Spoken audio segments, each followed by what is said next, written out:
De vuelta, ustedes si me dicen, che, creé el pull request hace 2 días, bueno, los correctores también tienen que corregir cosas y vivir y todo lo demás y qué sé yo, así que por favor banquen un toque. Bueno, hoy vamos a empezar con un tema que está un poco alejado de lo que veníamos ahora con TDAs, pero lo tenemos que meter acá porque es donde mejor queda, básicamente. Que es para no perder el hilo de lo que vimos hace un par de clases de temas de ordenamientos y vamos a seguir por el lado de complejidad. ¿Sí? Eso, ahora vamos a parar un momento con TDAs por una semana, literalmente esta semana. Pues ya la semana que viene volvemos a agarrar otros TDAs que serían. O sea, nosotros podemos dividir la materia como en 3 tercios y en la parte teórica el primer tercio se terminaría ahora. Después empieza ya después lo que viene en la semana que viene. Una aclaración, para el primer parcialito yo ya di todos los temas. O sea, esto que estoy por dar ahora ya entra para el segundo. Obviamente en la práctica todavía faltan un par de cositas que van a estar viendo durante esta semana. Así que bueno. Perdón, ahí ya le sacaste. ¿Los parcialitos son tipo hacer ejercicios o teóricos? Ambas. O sea, después voy a pasar a los lineamientos de cómo son todos los parcelitos, especialmente ahora en este modelo virtual. Pero sí, no es que sí o sí van a haber de uno, sí o sí van a haber del otro. Es que pueden haber preguntas teóricas, pueden haber preguntas. O sea, seguro en todos lados les vamos a andar preguntando, bueno, ¿cuál es la complejidad de esto? ¿Cuál es la complejidad de esto? O sea, eso les vamos a preguntar todo. Ah, sí, eso. Pero también pueden haber una pregunta, o sea, pueden ver, o sea, mismo de los ejercicios que ustedes tienen en la guía, hay algunos que son teóricos y son sacados muchos de parcelitos. Así que no necesitamos ocultando nada con eso. Ok, bien. ¿Y hay en algún lado algún parcelito como para ver eso? Sí, la guía de ejercicios. La guía de ejercicios son ejercicios de parcelito. No, Incluso, pero me refería a un parcel anterior como para ver qué evalúan, cuánto. a ver, no sé cómo Para diferenciar. tener un ejemplo de qué se evaluó. Literalmente los ejercicios estos de la guía, o sea, fueron copiados y pegados directamente. Incluso algunos tal vez o sea, sí, directamente copy, paste. Así directo. Agarramos el texto ese. No, sí, eso lo entendí, Son pero 3 ejercicios de esos. me refiero a la cantidad de Esos son ejercicios. siempre 3. Ah, ok. De vuelta, todos los lineamientos de parcelito después los paso bien por Slack, todo, los pongo bien con todo el detalle. Pues eso lo hablando. Dale, listo, no juego más entonces. Sí, Gracias. pero se entendió, o sea, posta, Sí. la onda de los ejercicios es la misma, o sea, la idea fue esa incluso, fue adrede, no es que, salvo los primeros que son de cada guía. Ok, gracias. De nada. Bueno, la idea va a ser charlar ahora de otro tipo en realidad de algoritmos que ustedes ya conocen, que son algoritmos de ordenamiento, pero vamos a tirar una comparativa de cómo son esos algoritmos y lo que acabo de decir es vale una redundancia, según cómo funcionan esos algoritmos, ¿sí? Entonces, primero, vamos a hablar de lo que son los algoritmos de ordenamiento comparativos, ¿sí? O sea, los algoritmos de ordenamiento comparativos básicamente ordenan comparando, no estoy diciendo nada muy wow, ¿sí? Entonces, como ejemplo podemos tomar absolutamente todos los algoritmos de ordenamiento que vieron ustedes hasta ahora, todos ordenan comparando. Selección, busca el máximo, para eso compara, o el mínimo es lo mismo, y lleva al principio o al final, depende de lo que estoy haciendo, ¿sí? Ahí, obviamente en la parte de moverlo no estoy comparando, pero en la parte de encontrarlo estoy comparando, ¿sí? Necesariamente. Inserción, el lugar donde tengo que insertar el elemento es comparando, literalmente. Burbujeo, el mal ejemplo de los algoritmos de ordenamiento, también compara, ¿sí? Necesariamente literalmente está comparando a ver si tengo que mover cada una de las parejas. Merge sort, cuando hace el intercalado ordenado, está comparando. Y quicksort, cuando está separando en menores o en mayores, o sea, qué elemento va a qué lado, está comparando. O sea, literalmente, porque en algún momento hay un menor igual, un mayor, lo que fuere, ¿sí? Es literalmente como ordenamos. Entonces, la ventaja es que para poder utilizar uno de estos ordenamientos, solamente necesito saber que los elementos se pueden comparar. Si no se pudieran comparar, ni siquiera se podrían ordenar, así que mucho sentido no tiene, ¿no? Así que bueno, la idea es esa, ¿sí? Entonces, bueno, si selecciono iniciación, merge sort, quicksort y hasta burbujeo. Y bueno, incluso creo la clase pasada vieron StutzSort. StutzSort también compara, eventualmente, ¿sí? Entonces, ahora el tema es, bueno, ¿cuánto es lo mínimo que puede tardar un algoritmo de ordenamiento? ¿Sí? Y cuando decimos mínimo que me cuesta un algoritmo de ordenamiento, le agregamos que no use información adicional. O sea, todos estos algoritmos que vimos acá no usan más información que el hecho de que se pueden comparar los elementos. O sea, hay un mínimo, hay un máximo y todos los elementos del medio. ¿Sí? Es lo único que necesito yo saber. No tengo más información que esa sobre los datos. O sea, yo con esto puedo ordenar cualquier cosa que sea comparable. Entonces, la idea a partir de acá va a ser, bueno, entonces, ¿cómo podemos saber qué es lo mejor que podemos hacer para un algoritmo de ordenamiento? Entonces, ahora vamos a ver una cota mínima, que si recuerdan, cuando les vimos las definiciones de notación O, les dije, bueno, está la notación para cota mínima, la iba a usar solo para un ejemplo. Bueno, este es el ejemplo para el que la voy a usar, porque justamente lo que quiero es ver, bueno, ¿qué es lo mejor que puedo hacer para un algoritmo de ordenamiento? Entonces, supongamos que yo tengo que ordenar 3 elementos, ¿sí? Y dependiendo de si A es menor a B, si B es menor o mayor que C, etcétera, tenemos estas 6 combinaciones posibles de ordenamientos posibles. Acá con A, B y C no se está refiriendo a las letras A, B y C. Supónganse que estos fueran variables con valores o lo que fuere, ¿sí? O sea, no se queden con que, bueno, A es menor que B, entonces voy para acá. No. O sea, supónganse que son N1, N2, N3, como fuere, ¿sí? Lo único que importa es que son 3 elementos diferentes. O incluso iguales, no importa. Son 3 elementos distinguibles. Entonces, según cómo se comparen, estas van a ser todas las salidas posibles, ¿sí? No estoy viendo nada raro. A esta estructura que estoy poniendo acá se le llama árbol en sí, porque es el árbol de posibilidades. No voy a entrar demasiado en detalle con eso porque no vale la pena.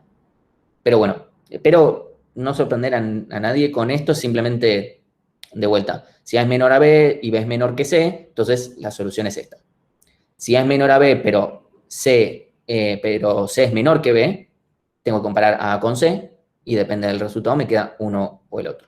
¿Sí? Estas son todas las combinaciones. Acá yo no estoy implementando un algoritmo, yo nada más estoy fijándome cuál es la salida esperada. ¿Sí? Pero de alguna manera yo tengo que llegar a esto, si estoy comparando, porque eventualmente yo tengo que hacer estas comparaciones de una manera u otra. Entonces, bueno, dejo el dibujito acá al costadito. La complejidad va a estar atada, ¿sí? A qué altura tiene este árbol, ¿sí? Hasta cuántos niveles tiene. ¿Sí? De vuelta, no me quiero poner demasiado en detalle con el tema de árboles, que es algo que vamos a ver más adelante. Nada más síganme con esta lógica, ¿sí? Entonces, la cantidad de hojas es n factorial, o sea, donde n es la cantidad de elementos que quiero ordenar. Fíjense que n 3 factorial es 6 y tengo 6 opciones diferentes porque son todas las permutaciones diferentes en las cuales puedo ordenar el arreglo, ¿sí? La altura, la altura h del árbol es logarítmica en la cantidad de nodos, en la cantidad de todos estos que tenemos acá, ¿sí? Cada cajita y cada solución final, todos los consideramos, supongamos, como si fueran nodos dentro de una estructura enlazada, no importa ahora, no me quiero poner más en detalle con estas cosas, pero síganme el razonamiento. Bueno, la altura de esto va a ser logarítmica, porque yo en cada lugar estoy dividiendo por 2, ¿sí? O sea, cuánto llevamos en altura. Entonces, estos simplemente créanmelo, no es el momento para dudarlo, pero más o menos se podría llegar a ver. En este último nivel, en este de acá abajo, en el que tengo acá abajo, tengo a lo sumo 2 a la h elementos, ¿sí? No puedo tener más. ¿Sí? Supongamos que esta fuera otra cajita y acá tuviéramos 2 soluciones, y acá otra cajita y otras 2 soluciones diferentes. Bueno, acá tendríamos 1, 2, 3, 4, tendríamos, 0, 1, 2, 3, tendríamos 8 elementos acá abajo. Que, bueno, ahora tenemos 4 acá más 2 de acá en estos que están acá, colgando. Entonces, sucede lo siguiente, y ahora bánquenme con la matemática. Yo voy a estar acotando, ¿sí? Yo sé que 2 a la h, que es la cantidad de elementos que tengo acá, que como mucho tengo acá abajo, es mayor o igual a n factorial. ¿Sí? Porque si n factorial es la cantidad de soluciones posibles que puedo tener y las soluciones están acá abajo o un poquito más arriba, significa que 2 a la h es mayor o igual a la cantidad de soluciones posibles que tengo. Fíjense que acá, por ejemplo, 2 a la h vale 8, porque tengo 0, 1, 2, 3 niveles. ¿Sí? Empiezo en el 0. Entonces 2 a la 3 es 8 y tengo 6 soluciones diferentes que puedan llegar a existir.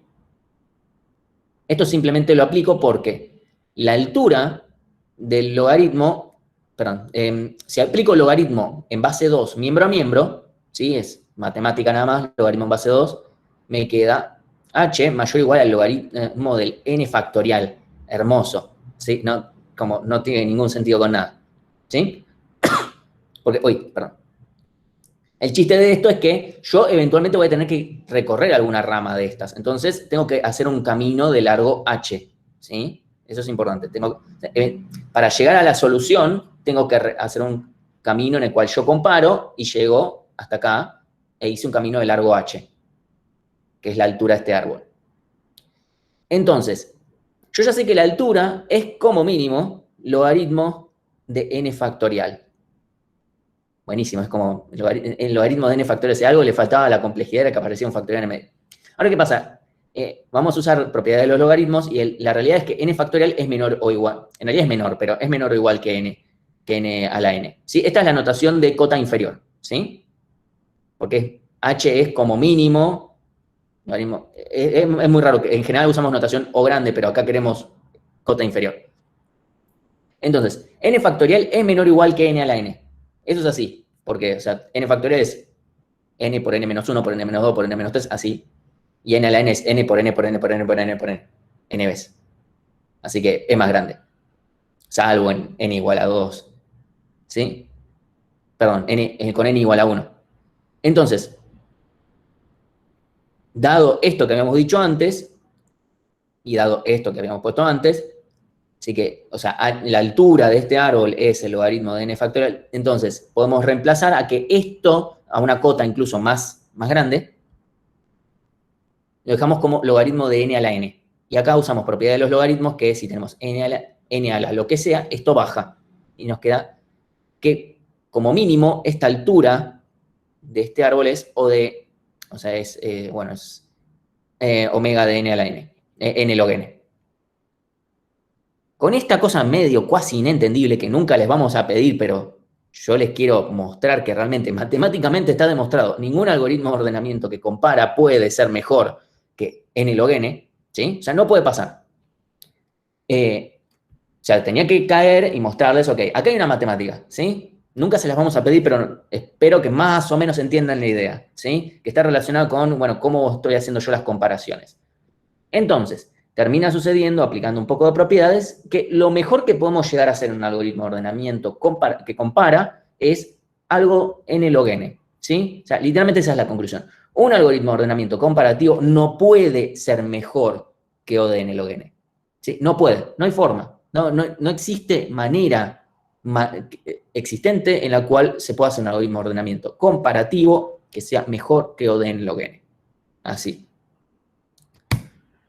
Así que espero que les quede claro esto, porque si en algún caso dicen, bueno, y acá uso un algoritmo de ordenamiento que sea lineal, le vamos a decir, bueno, todo lo que te estás basando está mal. Y ese error sucede más de lo que me gustaría aceptar. ¿Sí?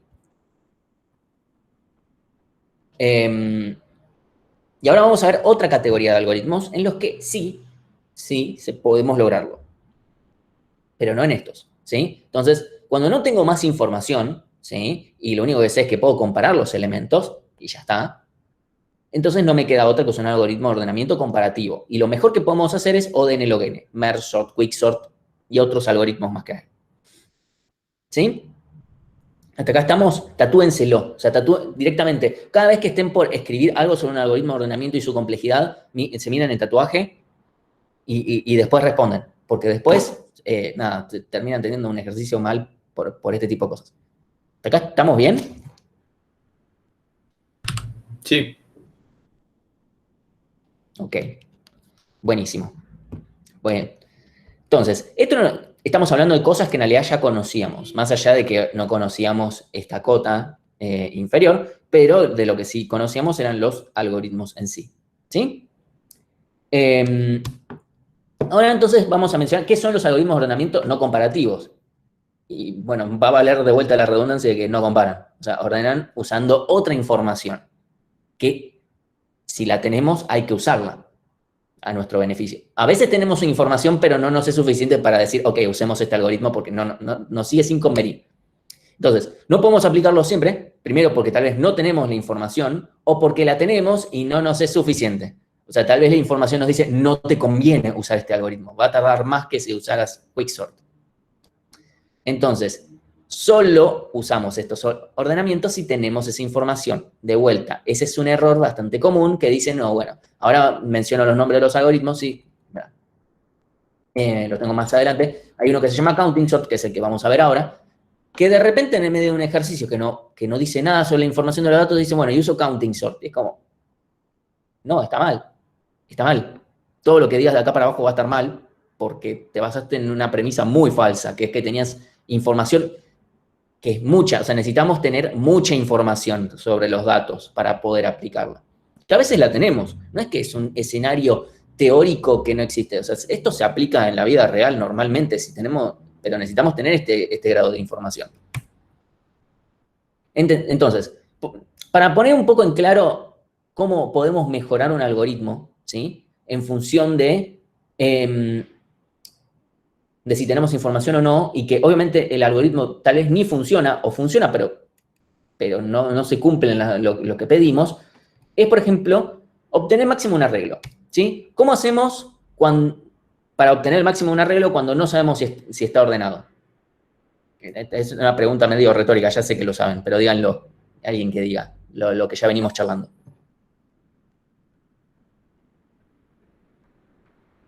Ok, Lucas dice, usamos el método lineal. Alguien, ya están en modo, bueno, sí, no sé, ya está, no voy a decir más. Ok, si no, exacto, bueno. Bueno, Mario se la jugó más, hijo de división y conquista. Bueno, no importa. Eventualmente, de una forma u otra, vamos a implementar un algoritmo lineal, ¿sí? Que va a fijarse en todo el arreglo. Puede ser secuencial, puede ser recursivo, puede ser división y conquista. Ya vimos las tres opciones, ¿sí? Pero esa es una forma. Ahora, si yo sé que ya está ordenado, esa es una premisa muy fuerte, entonces voy al último elemento. Supongamos que quiero el máximo, un arreglo ordenado menor a mayor. Voy al último elemento y ya está. ¿Ese algoritmo funciona si el arreglo no está ordenado? Y la respuesta es obviamente no. Lo mismo con búsqueda binaria con respecto a búsqueda lineal. Si el arreglo está ordenado, puedo aplicarlo, porque tengo información adicional. Cuando no tengo información, tengo que ir y usar búsqueda lineal o generarme yo eso, por ejemplo, ordenando. Pero como ya charlaron el viernes, a veces no conviene ordenar para tener esa condición. ¿Sí? Por ejemplo, supónganse que yo simplemente quiero el máximo de un arreglo, no me conviene ordenar y después obtener el último, porque me cuesta ODN, logn, todo lo anterior y después uno de uno, versus hacer una búsqueda lineal nada más. ¿Sí? O sea, no tiene mucho sentido. ¿Sí? Pero que más o menos, o sea, a mí lo que me interesa también de lo que vieron el viernes, incluso tenemos un video corto haciendo el análisis que es básicamente lo mismo sobre el padrón electoral, que es por qué está ordenado el padrón electoral. O sea, cuando ustedes van y votan y de repente les dice, bueno, después las personas, los presidentes de mesa en general buscan de forma lineal, pero, o sea, yo tengo que decir, yo soy el nerd que va y le dice, no, así no. Y voy, agarro la mitad, y le digo, acá lo encontraste. Y en general siempre me toca el mismo presidente de mesa y entonces me mira y me dice, ya sé lo que me vas a hacer. Entonces, una cosa que nos interesa que les quede es que a veces que no da todo lo mismo y que hay un gran depende. Por ejemplo, acá no conviene ordenar para buscar el máximo, después en O de 1, porque nos comimos, o sea, hicimos más costoso la parte del ordenamiento. Y además modificamos el arreglo, lo cual en general tratemos de evitarlo, es algo que no nos quede otra. ¿Sí? Entonces, algoritmos de ordenamiento no comparativos que vamos a ver. Uno, Counting Sort, que es el que vamos a ver hoy. Y los otros dos, Radix Sort y Bucket Sort, los vamos a ver la clase que viene, porque no nos va a dar el tiempo de meter todo junto acá. ¿Sí? Entonces, voy a pasar a la otra diapo. Y, espero, ¿hay alguna...? Sí, si me impugnaban el voto, por eso, igual tengo hasta mal el apellido en el padrón electoral. Me lo anotaron mal porque, obvio, mi apellido es tan bonito, así como está, que lo tenés que... Yo no digo mi apellido, yo lo deletreo directamente. Bueno, les doy 3 segundos más si quieren hacer alguna pregunta de esto y si no, avanzo.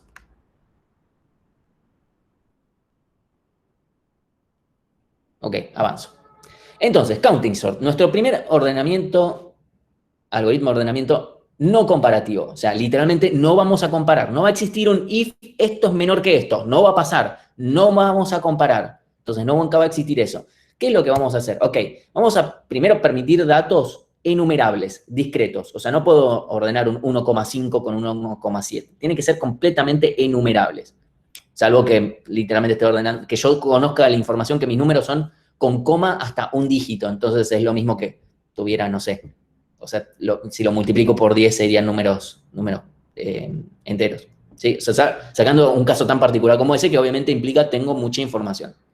Entonces, el chiste es este. Tengo para ordenar datos enumerables, discretos, donde no necesariamente estoy ordenando números. Puedo estar tal vez ordenando estructuras, pero quiero ordenar por un campo numérico. ¿Sí? Supónganse que teníamos uno de los structs primeros que vieron en clase, que era el struct persona, que podía tener una edad, y estoy ordenando por edad.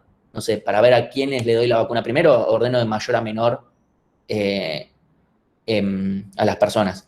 Pongámosle, ¿no? Bueno, ahí voy a saber que la edad es un número entero, en general vamos a considerar número entero, no vamos a tomar tantos años con tantos meses y tantos días, ¿sí? Y muy importante, tiene que ser un rango acotado y conocido o fácilmente obtenible. Por ejemplo, la edad es un número que en general está bastante acotado, va de 0, si le quieren poner 100, 120, no sé, para no que haya ningún outlier, está todo bien. Entonces, o sea, o es conocido, o sea, sí o sí tiene que ser acotado, pero tiene que ser o conocido o muy fácilmente obtenible. Eso quiere decir, obtengo, perdonen, obtengo el mínimo y el máximo, o sea, en una pasada, por ejemplo, en algo lineal. Como obtengo el mínimo, el máximo y ya está, listo, ya los tengo. Pero es muy importante que ese rango esté acotado, si no, este algoritmo, vamos a ver, no tiene mucho sentido que lo apliquemos. Entonces, queremos ordenar un arreglo con números del 0 al 9. ¿Cómo harían ustedes? O sea, este es el caso más trivial como para empezar a agarrar la idea. ¿Cómo ordeno números del 0 al 9? Contaría las apariciones del elemento y actualizaría ese contador de cada aparición que tiene ese elemento y los pondría en un arreglo. Ok, supongamos que tengo 0, 9, 9, 4, 3, 8, 9, 5, 4. ¿Cómo voy haciendo? O sea, ¿qué estructuras auxiliares uso y qué cosas hago después? No digo que estés mal, ¿eh? Estoy tratando de agarrar toda la idea. O sea, tendría un contador de esas apariencias que de momentos que van apareciendo cada número. Tipo, si vas recorriendo el arreglo, Ok, y a medida que recorres ese arreglo, te vas dando cuenta si se repite el 2-2 o se repite el mismo elemento, digamos. supongamos aparece un 3. ¿Qué es lo que hacemos? Lo guardas en una variable de esa misma posición que sería del número. Pero, o sea, ¿qué es lo que guardo específicamente? ¿El número 3? No, guardas la posición donde se repite el número, digo yo. Ok, entonces nos guardamos todas las posiciones donde se repiten los números. ¿Dónde las guardamos? Y la guardaría en una variable. No podemos guardar más de un dato en una variable. ¿En un array? Pero el array, ¿qué tamaño tendría? 10. Pero si guardamos las posiciones, vamos a tener que tener más de 10 posiciones posibles. Ah, sí, sí. O sea, si queremos guardar las posiciones, vamos a tener que tener un arreglo de n elementos. Pero no sé muy bien cómo usamos después las posiciones. Ese es el único tema acá. Si usamos una matriz, vamos a usar una cantidad de memoria muy grande, me imagino yo. Porque vas a tener que ser de n por n o n por 10 o una cosa así. ¿No guardas la cantidad de veces que aparece cada número en el arreglo? para después volcarlos en otro nuevo. Ok, ¿cómo hace? Me agarro un 4, o sea, viene un 4. ¿Qué hacemos con este 4? O sea, que veo el primer elemento del arreglo es un 4. ¿Qué hago? Y le Viene un sumás 3, la acá, un 3. posición 4 a la posición 3 sería. No, a la posición 5 del arreglo le sumas 1. Ok, su posición 5, 4, 3, no sé, hago por ahí dándole vueltas, Sí. más menos 1. La posición que le corresponde al 4, le sumamos un 1. Y es básicamente eso. O sea, ¿sí? Básicamente vamos a tener un arreglo de 10 posiciones, del 0 al 9, donde directamente cuando venga un 4, a la posición 4 le sumamos 1. Después, o sea, obviamente todo inicializado en 0. Y así vamos uno por uno. Y después, cuando ya terminamos de recorrer todo el arreglo, vemos cuántos ceros hay. Hay 5 ceros. Bueno, 0, 0, 0, 0 en el nuevo arreglo. Después, ¿cuántos unos hay? 4. 1, 1, 1, 1, 1. Lo mismo con cada número. Y eso lo ponemos. Y eso va a ser lineal, porque recorrimos linealmente el primer arreglo, simplemente accediendo a posiciones en un arreglo, sumando posiciones, y después la segunda parte también es lineal porque es, o sea, en total la suma de todos estos numeritos que estamos guardando suman n también, porque tienen que sumar la misma cantidad que había en el arreglo original. Así que esto va a ser lineal. Obviamente funciona para un caso hiperespecífico que solamente guardamos numeritos, que no nos importa que este 1 es el mismo 1 que estaba, porque los unos son lo mismo en un lugar y en otro. Es un 1. Pero la realidad es que podremos llegar a tener casos distinguibles. Como dije, el caso de los structs de personas. Ok, buenísimo, ordenamos los numeritos de las edades, pero perdimos quién era la persona que tenía esa edad. Entonces no nos sirve. Entonces, vamos a ver la versión completa. Esta es la idea. Esta es la idea de lo que vamos a hacer. Obviamente nos va a implicar una cosa extra, hacerlo completo. ¿Sí? Entonces, lo primero que vamos a hacer es, o sea, esto va a ser un ejemplo, ¿no? Quiero guardar un arreglo de cartas donde no necesariamente están todas las cartas. Pueden haber repetidas, faltantes, etc. Va a ser un mazo de cartas francesas, las de póker. ¿Sí? Y queremos ordenar solo... Ay, esta alergia. Queremos ordenar simplemente por número, nada más. No nos importa el palo. Para el palo vamos a ver un par de cosas la clase que viene. Entonces, sabemos que los números van del 1 al 13, ¿sí? De vuelta, son cartas francesas, donde decimos que la J, la Q y la K son 11, 12 y 13. ¿Sí? Supongamos, este es mi ejemplo, ¿sí? Para dejar en claro, el rango es conocido y es claramente acotado, ¿sí? Vamos a ver cuál es la consecuencia. Después, cuando veamos el tema de la complejidad, vamos a ver cuál sería el problema de que no sea acotado, ¿sí? Y obviamente son evidentemente enumerables. Estas son nuestras cartas, ¿sí? Esto es lo que queremos ordenar. Vamos a hacer, primer paso, vamos a hacer exactamente lo que dijeron antes. Voy a contar las frecuencias, ¿sí? Entonces, por ejemplo, vamos a contar cuántos 8 hay, pongo acá la respuesta directamente. Vemos, por ejemplo, hay 2 aces, 2 unos. Hay 2 2, hay 2 3, uno está acá y el otro está acá. Ningún 4, ningún 5, ningún 6. Hay 3 7, este y este de acá. Hay 3 8, este y este. Ningún 9, ningún 10, una J, una Q y ninguna K. ¿Sí? Si alguien dice, che, para mí el as es más grande, bueno, no importa. No cambie al ejemplo. ¿Sí? Entonces, nos queda así. Esto hice exactamente lo mismo. Yo acá no consideré si es 8 de trébol, 8 de picas, porque acá estoy ordenando solamente por número. ¿Sí? Entonces, ya tengo este arreglo de frecuencias, básicamente. ¿Sí? No tengo nada más.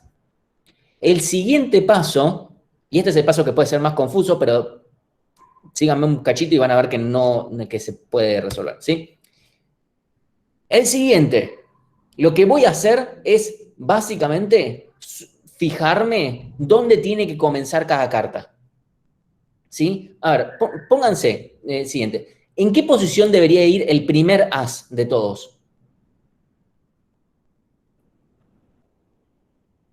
Al principio. Al principio, es la primera carta, seguro, es el primer as y el segundo va a venir después. Ok, ¿dónde va a venir el primer 2 con el que nos topemos? Después del último as. Después del último as, ok. ¿Y dónde va a venir el primer 7? Para complicarlo un poco más, para generalizarlo. Después de la próxima 6 o carta más baja. Siguiente. Exactamente. O sea, tengo que ir, bueno, hasta donde haya llegado el 6, bueno, y yo tengo que ir a la posición siguiente a eso. ¿Cómo lo vamos a lograr? Ok, ahora yo voy a generarme yo un arreglo al que llamamos de sumas acumuladas y van a ver por qué. Pero donde lo que vamos a hacer es, para el primer elemento siempre la primera posición es 0. ¿Sí? Eso es así, porque es el primer elemento y alguien va en la posición 0. ¿Sí? Entonces para el 1, la posición que le corresponde es 0. Ok. El 2 va a venir en la posición después que se terminaron los ases. ¿Cuándo se terminaron los ases? Bueno, sumemos. A ver, hay 2 ases. Entonces, en la posición 2 ya no hay más ases. Simple, ¿no? Entonces, el primer 2 va a ir en la posición 2. El primer 3 va a ir donde ya se hayan terminado los ases y los 2. Entonces, voy a fijarme cuántos ases y cuántos 2 hay. Que en total hay 4. Entonces, este de acá va a ir en la posición, el primer 3 con el que yo me tope va a ir en la posición 4. El primer 4, que no hay ninguno, pero no importa, el primer 4, que si existiera, que yo me tope, va a ir hasta en la posición después de que yo sume todos los ases, todos los 2 y todos los 3, que hay en total 6, porque los tengo acá para sumar, ¿sí? Entonces yo acá los sumo y me da 6. Entonces el primer 4 iría en la posición 6. Y esta misma lógica es la que yo sigo haciendo, ¿sí? Esa es lógica de ir básicamente sumando la frecuencia de todos los anteriores. Y en esa posición yo puedo ir. Ahora, ¿qué pasa? Eso es cuadrático en la cantidad de estos elementos. Y está feo. Si bien esta cantidad es chica, no está bueno volverlo cuadrático porque se empieza a agrandar significativamente. O sea, el chiste de estos algoritmos es que se mantenga lineal. Si a este K le metemos un cuadrado, nos puede llegar a alcanzar rápido al n. ¿Por qué cuadrático, profe? Porque si yo para obtener, para el 6 necesito la suma de todos los anteriores. Hago la frecuencia del 1, 2, 3, 4, 5. Para el 7 necesito la de 1, 2, 3, 4, 5, 6. Para el 8, 1, 2, 3, 4, 5, 6, 7. Claro, está bien. Es literalmente, o sea, claro, 1, 2 más. Ahora, vamos a usar propiedades de la suma y que si yo, por ejemplo, ya calculé cuál es la posición hasta la que va el 4, ¿sí? Que sería 6, ¿no? Supongamos, vayamos hasta el 6, ¿sí? Yo calculé hasta dónde empezaría un 6 hipotético. O, perdón, digamos un 7 hipotético. Un 7 hipotético empezaría en la posición 6, ¿sí? Porque es la suma de todos los anteriores, ¿sí? Hasta acá estamos, ¿no? Entonces, el 8 va a empezar en la posición en la que empieza el 7, que es 6, más la cantidad de 7 que hay. Ahora voy a hacer un seguimiento con todo esto, pero quiero que se entienda cuál es la idea de por qué. Entonces, yo voy a empezar en la posición 6. Yo no voy a hacer los que haya del 1, los que haya del 2, los que haya del 3, los que haya del 4, sino que simplemente es en qué posición empieza el 7, que va a ser la posición 6, más la cantidad de elementos que haya de 7, que son 3. Entonces, el 8 va a empezar en la posición 9. Y con eso lo hicimos en tiempo constante en vez de lineal. Profe, sí. ¿No se puede hacer igualmente un for que la condición de... O sea, en la reiteración sume la cantidad de valores que tenga el número anterior?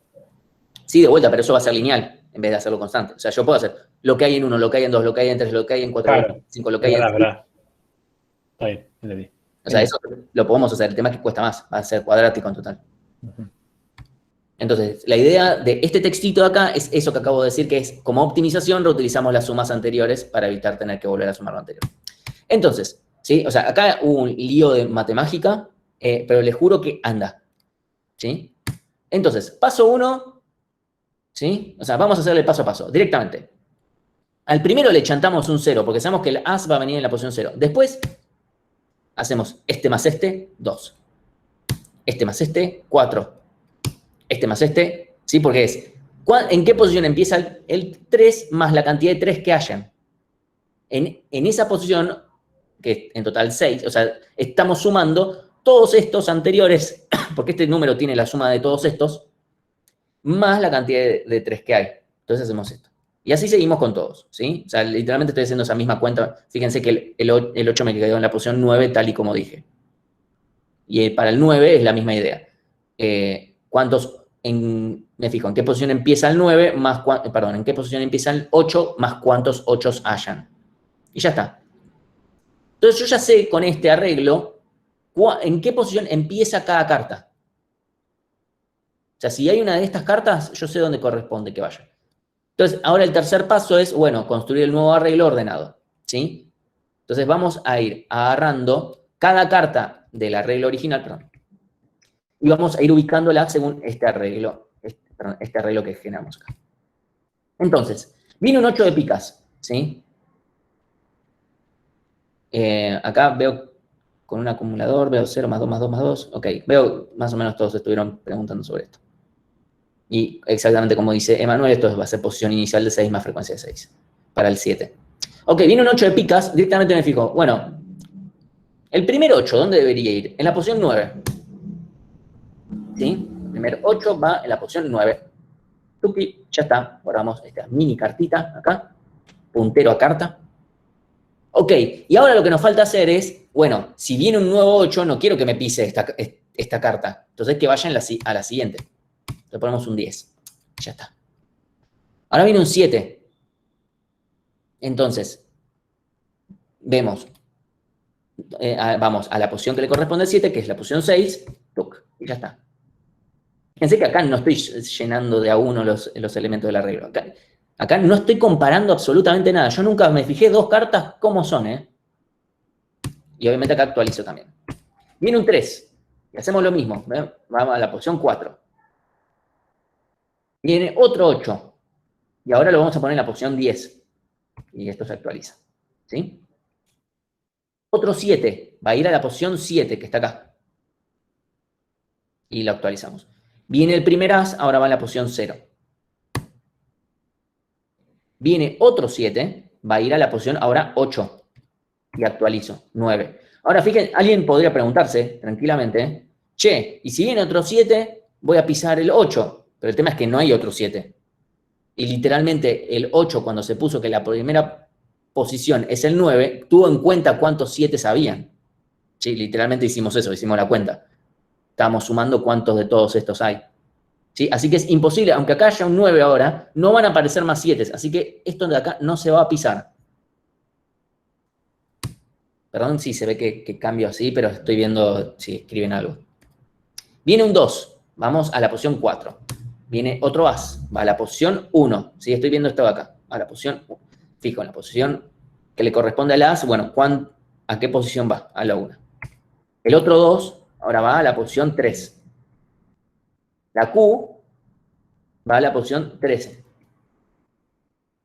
De vuelta, alguien podría decir, che, pero ¿qué pasa si viene una K que va a la posición 14 que ni existe en el arreglo? No importa, no hay Ks directamente.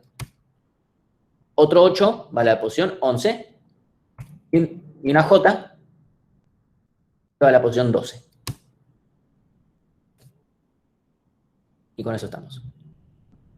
¿Sí? Y ahí nos quedó ordenadito. ¿Sí? O sea, literalmente vamos viendo, bueno, ¿esta carta dónde va? ¿Esta carta dónde va? O sea, me armé yo antes bueno, ¿cómo hice yo para saber dónde van? En este tercer paso no entiendo qué patrón está haciendo para recorrer el arreglo. Literalmente una carta por vez, o sea, en el mismo orden. Fíjense, un segundito que vuelvo a la pantalla. Ahí. Ahí. Literalmente yo recorrí. Así voy para atrás yo. Recorrí en este orden.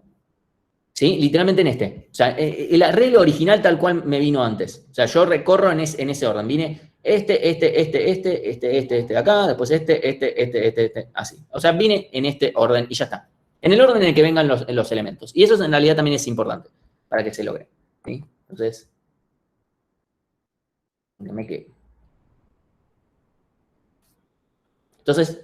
con esta magia logramos que queden ordenados los elementos. Y además surge lo siguiente. comparamos un momentito cómo quedaron ordenados. Este es el original y este es el ordenado. As de picas, as de diamantes. As de corazones, as de diamantes. As de corazones, as de diamantes. 2 de diamantes, 2 de corazones. 2 de diamantes, 2 de corazones. Podría haber los 3, pero no me importa. Los 7. 7 de trébol, 7 de picas, 7 de trébol. 7 de trébol, 7 de picas, 7 de trébol. Y los 8 también. 8 de picas, 8 de trébol, 8 de corazones. 8 de picas, 8 de trébol, 8 de corazones. ¿Qué es lo que pasó? Que mantuvieron su orden relativo en el arreglo.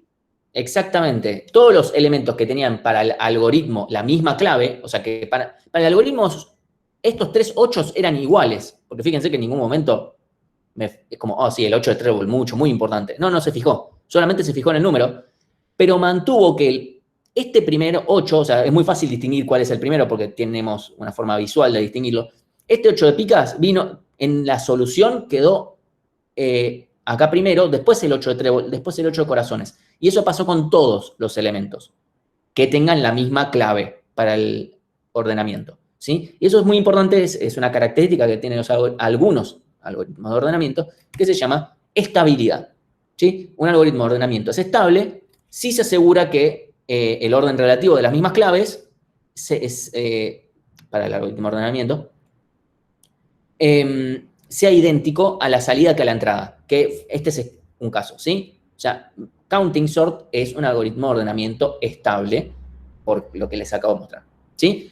Ahora bien, ¿sí? O sea, acá tenemos ahora vamos a charlar de los otros algoritmos de ordenamiento. O sea, Counting Sort es estable, pero es estable si lo implementamos bien. Hay otras formas de implementar Counting Sort que no son Counting Sort, sino que aparecen en videos random. O sea, en ningún libro, en ninguna fuente, en ninguna clase universitaria les van a enseñar otras formas que esta, por lo menos de Counting Sort puro, porque esta es la forma correcta, porque hay otras formas en las cuales en vez de inicializar, perdón, voy a ir bastante más para atrás.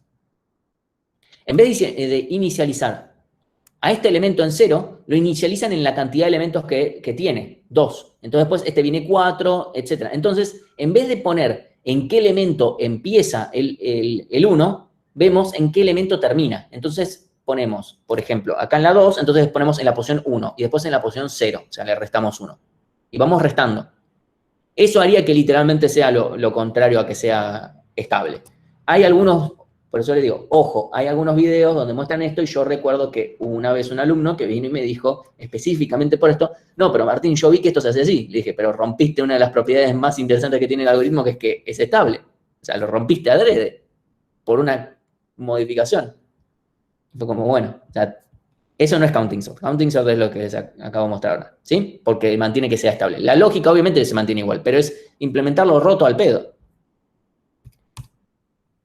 Ok, bueno, entonces charlamos de los otros algoritmos de ordenamiento. Entonces, veamos. Selección, que fue el que tuvieron que implementar para el TP0. ¿Sí? ¿Es estable o no es estable?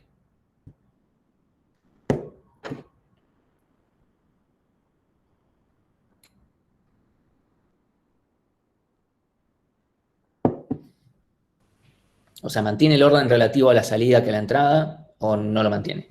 Hay dos opciones. Incluso podría ser una poll, pero no me voy a loguear ahora. Es estable, Sí, es sí. estable. Ajá. No lo pedía.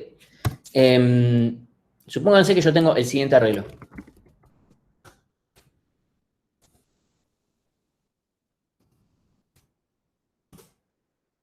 Perdonen, le voy a poner simbolitos para distinguirlos. Tenés estrellita.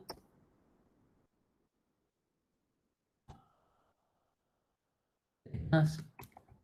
Supónganse que tengo esto. Tengo 2 estrellitas, 3 más, perdón, 2 estrellitas, 3 estrellitas, 3 más, 2 más.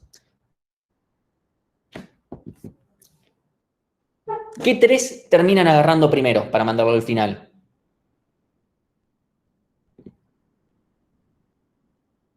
O sea, vean su código. No depende si hubiera sido mayor o mayor igual Exacto. El primero. Bueno, si hacemos... Depende del código. Sí, exactamente, depende del código. La realidad es, la gran mayoría de ustedes implementó la búsqueda del máximo quedándose con la primera aparición, ¿sí? Entonces, con eso vamos a llevar al primer 3, al 3 estrellita, lo vamos a llevar al final. Eso significa que literalmente era el primer 3 y lo mandamos al final. Entonces, imposible que sea estable, ¿sí? Entonces, selección puede o no ser estable según como yo lo implemente. O me quedo con el último de los máximos, o me quedo con el primero de los mínimos, obviamente, si lo estoy haciendo por mínimos, ¿sí? Si lo estoy haciendo por mínimos, me quedo con el primero. Si lo estoy haciendo por máximos, me quedo con el último. Y ahí me aseguro que sea estable, ¿sí? Yo nada más para... Entonces, eso para caso de selección. Como, ojo, no viene de... O sea, hay que considerarlo para hacerlo estable, si es lo que nos interesa. Punto número 2. A ver, veamos al siguiente. Inserción. ¿Inserción es estable o no es estable? Inserción, recuerden, en el que vamos diciendo, ok, bueno, empezamos con un elemento, después me fijo, ok, si este es más chico, lo hago corrimiento, y así sucesivamente, ¿sí? Bueno, sí. Inserción efectivamente es estable porque cuando tenemos el caso de igualdad, como venimos de la derecha, lo vamos a mantener en la derecha y ya está. Y listo. Entonces, inserción es estable. Merge sort, ¿es estable?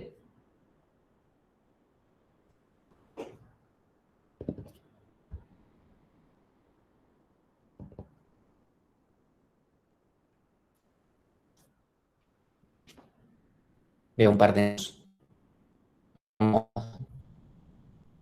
Ya veo un par de... ¿Alguien quiere justificar por qué no lo es?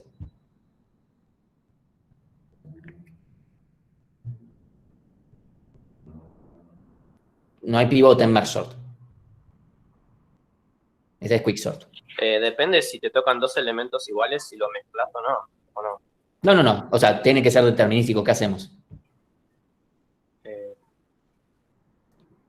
O sea, pensemos lo siguiente. Si yo tengo una mitad izquierda y una mitad derecha, en donde se pueden llegar a alternar es simplemente cuando estoy intercalándolos, porque ahí es donde puedo perder el orden, que algo que estaba a una derecha que del lado izquierdo. Si yo simplemente me aseguro que en caso de igualdad me quede con el lado izquierdo, perdón si ustedes están viéndolo como si fuera una derecha, es mi izquierda, ¿sí? Si yo me aseguro de quedarme con el lado izquierdo, en caso de igualdad, ya está. Merge sort va a ser estable. Y es como se suele implementar. O sea, no tiene mucho sentido quedarme con el lado derecho. ¿Sí? Con eso ya está. Y es imposible que no quede estable. Bueno. Y quicksort, ni en pedo. Quicksort no hay forma. Pensémoslo. O sea, el pivote, si elegimos el primero, ¿qué hacemos con los que sean iguales? ¿Lo mandamos para menores o lo mandamos para mayores? Ok, mandémoslo para mayores. Y después nos pueden quedar cosas por otro lado. Además, el pivote en general lo terminamos agarrando de forma aleatoria. Entonces, ¿a dónde ponemos los que son iguales? O sea, el que vino de la izquierda lo ponemos como menor y el que vino de la derecha lo ponemos como mayor. No es muy consistente eso. Entonces, quicksort no se considera estable. ¿Sí? O sea, tal vez haya alguien que haciendo una cosa hiper rebuscada lo logre, pero no sé.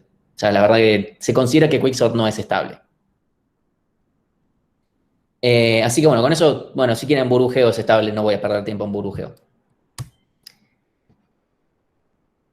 Entonces, algoritmos de ordenamiento in place. Ya que estamos hablando de propiedades de algoritmos de ordenamiento, vamos a hablar de otra. In place. O sea, es un algoritmo que ordena dentro del mismo arreglo. No necesita espacio adicional.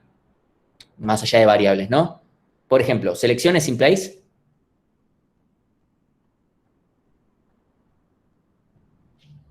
Veo un par de... Sí. O sea, ustedes literalmente lo implementaron y ahí vi un SEO de...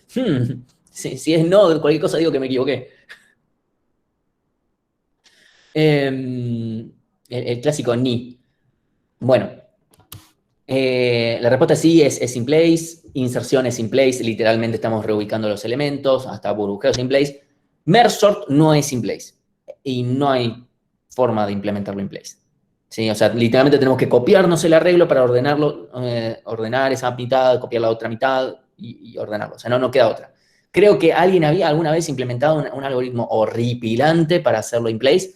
No sé, no lo entendió ni él, pero bueno, se dice merge sort no es in place, ya está, olvidémonos del tema. Quicksort, ¿es in place o no es in place? Creo que se lo puede hacer in place también. Sí, efectivamente. Quicksort, así como nosotros a veces lo desarrollamos, la forma más fácil de implementarlo es que no sea in place.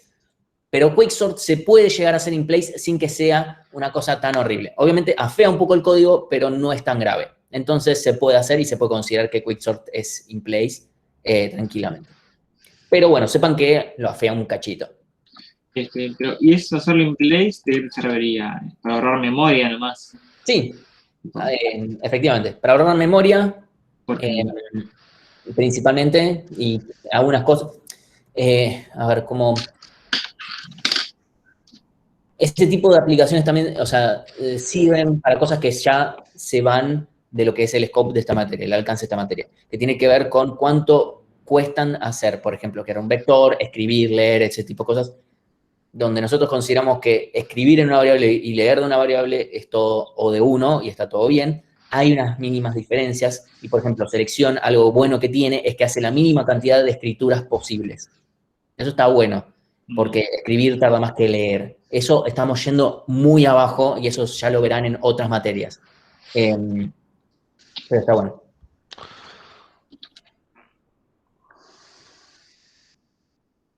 Ok. Entonces, tenemos selección, inserción, etcétera, son burbujeo, son in place, merge sort, ¿no? Y quicksort, no así de cajón, pero lo podemos hacer. Y no es tan grave. ¿Tarda más? No, o sea, la complejidad es la misma. O sea, quicksort, por volverlo in place no lo hace tardar más. Sí, obviamente hay una cuestión de dualidad de tiempo-espacio, que suena re cheto decir eso, pero counting sort no es in place. Porque justamente tenemos que usar estos arreglos adicionales y no hay forma de hacerlo in place a counting sort. Entonces, counting sort se hizo más rápido, ahora vemos cuánto. Hay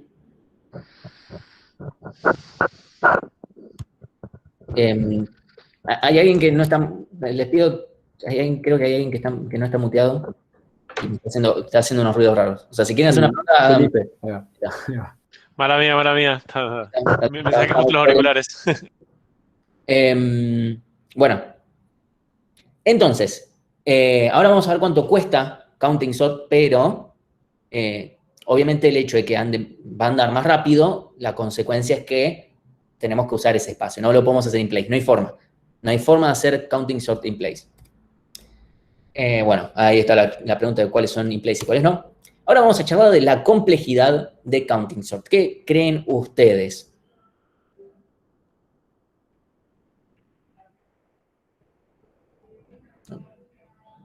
Bueno, acá me están poniendo música ahora. Alguien dice ODN cuadrado, o O de 2N, no sé, dice Nicolás.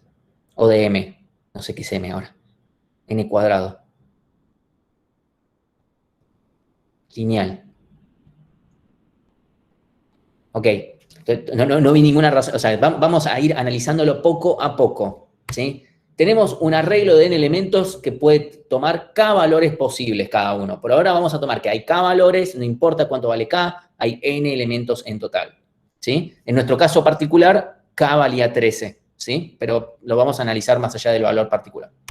Entonces, primero tenemos que crear el arreglo de frecuencias, de cuánta frecuencia hay para cada carta posible. Eso es O de k, ¿sí? Porque tengo que decir, hay 0 haces, 0, 02, 03, 04, así, etcétera, ¿sí? Eso es O de k. Ese es el primer paso para las frecuencias. El segundo es contar las frecuencias. Eso es ir carta por carta, cada una de las n cartas, y sumar 1 en los arreglos estos de contadores. Esto no depende del largo del arreglo, porque acceder a una posición de un arreglo es O de 1, no importa cuál sea su largo, ¿sí? Obtener el arreglo de sumas acumuladas, este que hicimos es O de k de vuelta, no O de k de cuadrado, porque hicimos esto de irlo sumando. Fíjense que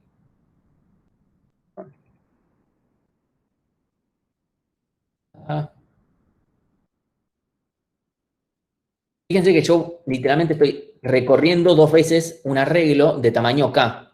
Bueno, más allá de que acá está la letra k. ¿Sí? Estoy recorriendo estos 2 arreglos básicamente de tamaño k. Entonces, esto es O de k también, ¿sí? porque lo hice con esto de las sumas acumuladas, porque si lo hubiese hecho de la otra forma, sumando todos los anteriores, se habría hecho k cuadrado, lo cual no estaría nada bueno. Perdón.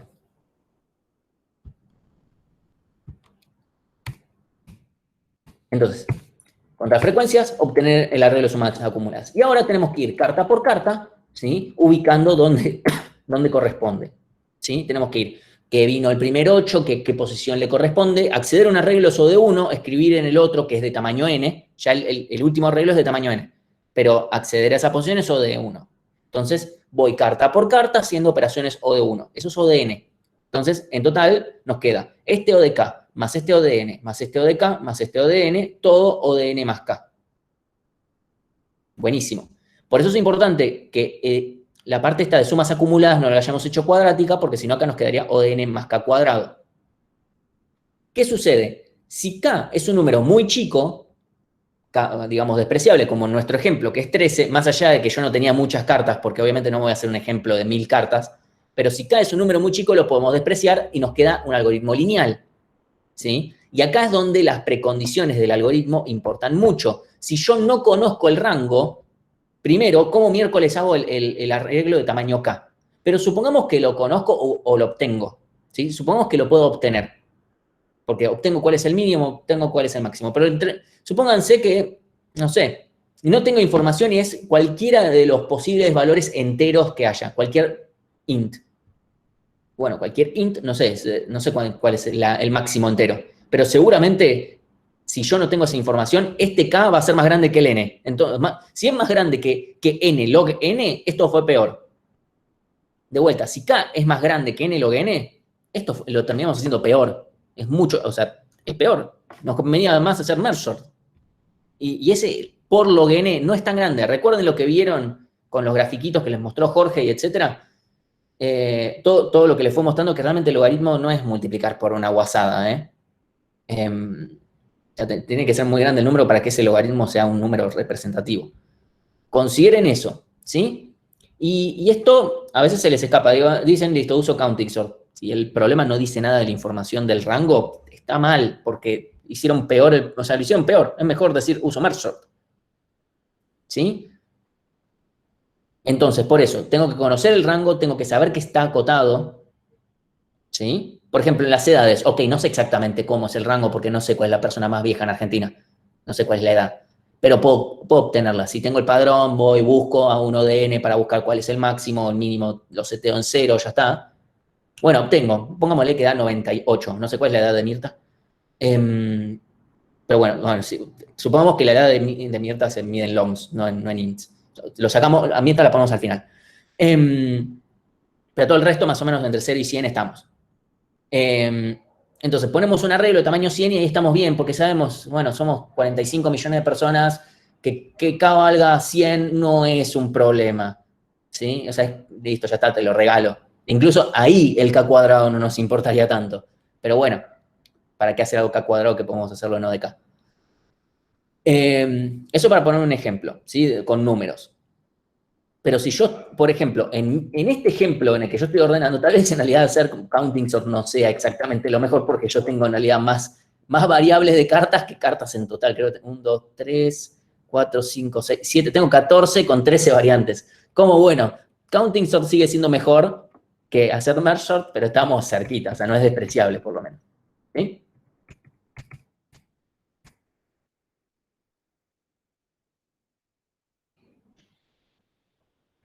¿No te pusiste el pie? No entendí. ¿Cómo fue por mitad? Es al revés. Entonces, Mirta nos va a enterrar a todos. Como siempre digo, hay que pensar qué país queremos dejar la Mirta. Bueno, ¿se entiende por qué la complejidad es lineal, pero lineal en ambas variables? O sea, originalmente es esto. Ahora, como idealmente nuestro k va a ser despreciable, lo sacamos a la mierda, nos queda O de n, ¿sí? Creo que lo tengo ahí. Si k es mucho menor que n, O de n, ya está. Buenísimo. En nuestro ejemplo podremos decir, ok, k se va a mantener constante, nunca vamos a tener un k mayor que 13, y la cantidad de cartas puede seguir creciendo todo lo que querramos, entonces el algoritmo se mantiene bastante bien, ¿sí? Entonces eso está bueno. Si K no fuera tan despreciable, entonces no podemos hacer eso. ¿Estamos bien con esto? Sí, sí. Ok, veo. Ok, ya respondieron 2 personas que sí por texto y por habla. Listo, ya está. Entonces, pero bueno, sí, de vuelta. Si K es cuadrático con respecto a N, hicimos cuadrático el algoritmo de ordenamiento. Y eso, a ver, eso realmente puede pasar. En muchos escenarios no pasa y es muy evidente que tenemos que usar counting sort, es lo conveniente. El único problema con estos algoritmos, o sea, nosotros hablamos merge sort y como justamente no tiene ningún tipo de información sobre los datos, merge sort funciona para cualquier tipo de dato, más o menos. Después vamos a ver cómo generalizamos para que podamos realmente ordenar cualquier cosa y podamos agarrar el campo edad de un struct persona. Lo vamos a ver más adelante. Porque van a implementar un algoritmo de ordenamiento diferente que también es comparativo y todo, etc. Pero hay casos en los que no es tan así, ¿sí? Yo hace poquito tuve que implementar un algoritmo de ordenamiento que era counting sort. El problema que tiene esto es que no lo podemos hacer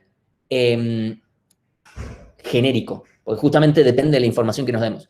Se pueden generalizar algunas cosas, pero hasta ahí.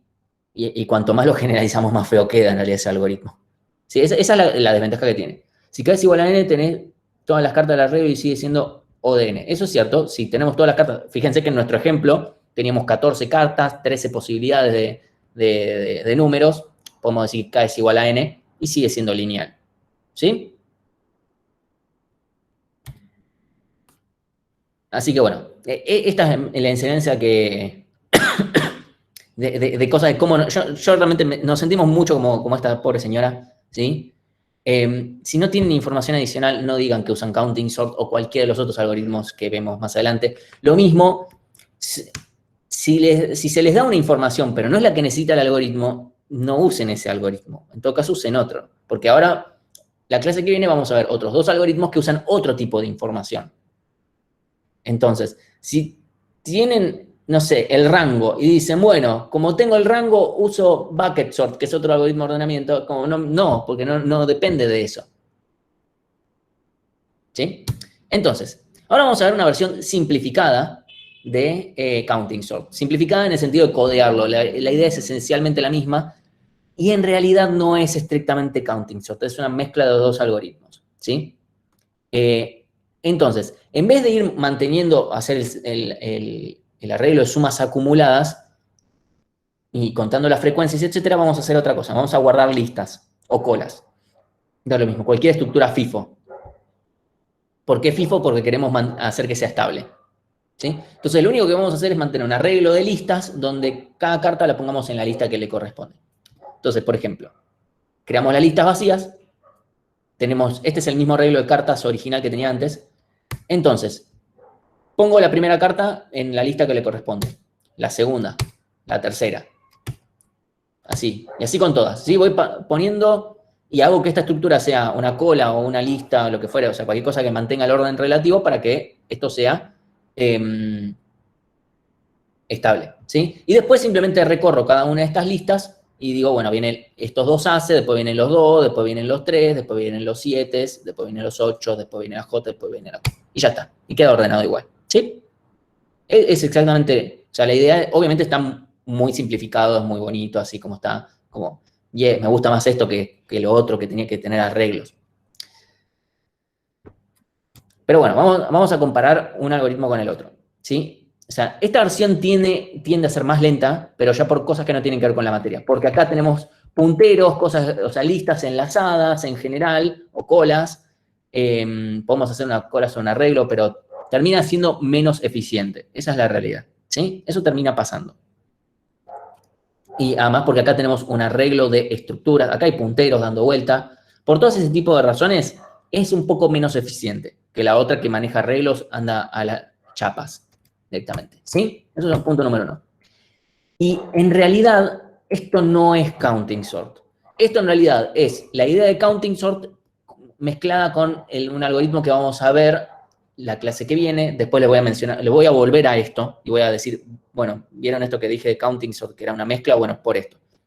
donde en realidad dejamos un rango fijo y acotado y todos separados por una unidad. No voy a entrar más en detalle que esto, lo dejo escrito porque en algún momento posiblemente lo usen para estudiar y bueno, lo tienen.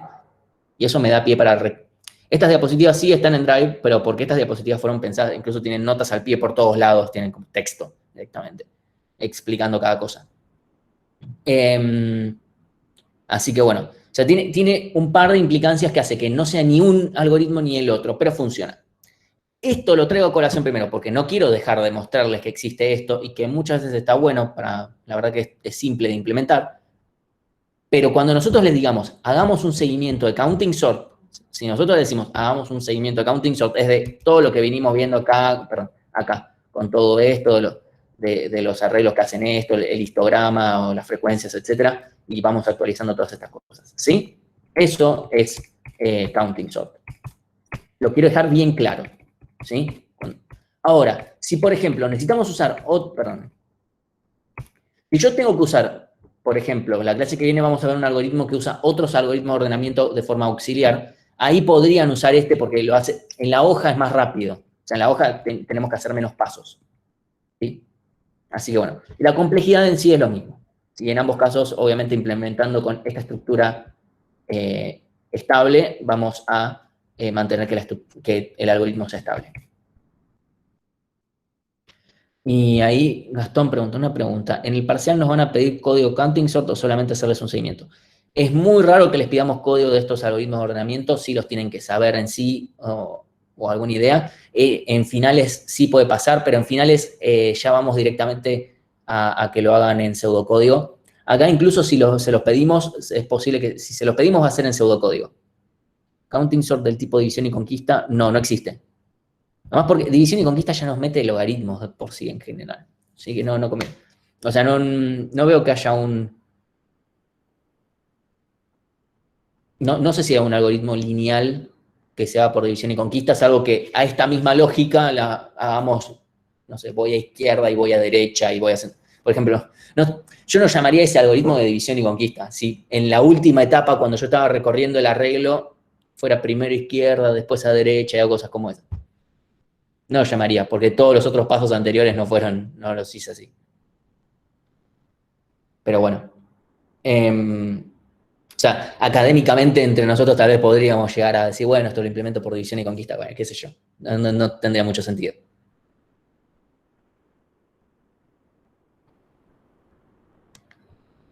Así que bueno, si no tienen ninguna otra cosa, corto la grabación, los dejo descansar.